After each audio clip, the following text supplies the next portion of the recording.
In this video, you'll learn how to transfer Solana from Coinbase to your Phantom wallet. By the end of this guide, you will successfully complete the transfer process and have your SON, your Phantom wallet. Start by opening the Phantom wallet application on your device.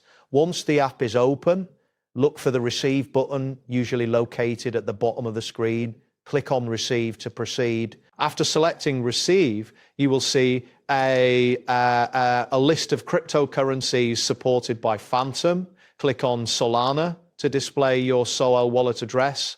This address is essential for the transfer process. Once the Solana wallet details appear, you will see your wallet address displayed prominently. Copy this address by tapping the copy icon or selecting the address and using the copy function. This is your SOL address, which you will need for the next step. Now, open the Coinbase application on your device. After the app loads, navigate to the Assets section, which is typically found at the bottom of the screen.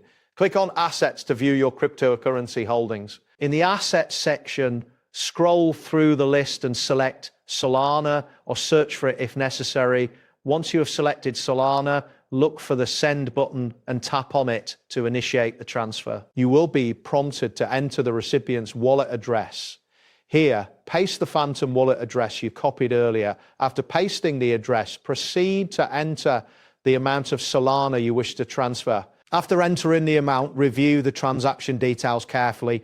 Confirm that the wallet address and the amount are correct.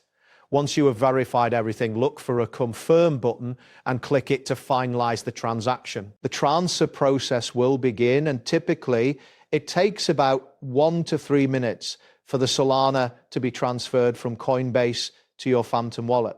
During this time, you may see a loading indicator or a confirmation message in Coinbase. Once the transfer is complete, your SOL will automatically appear in your Phantom wallet.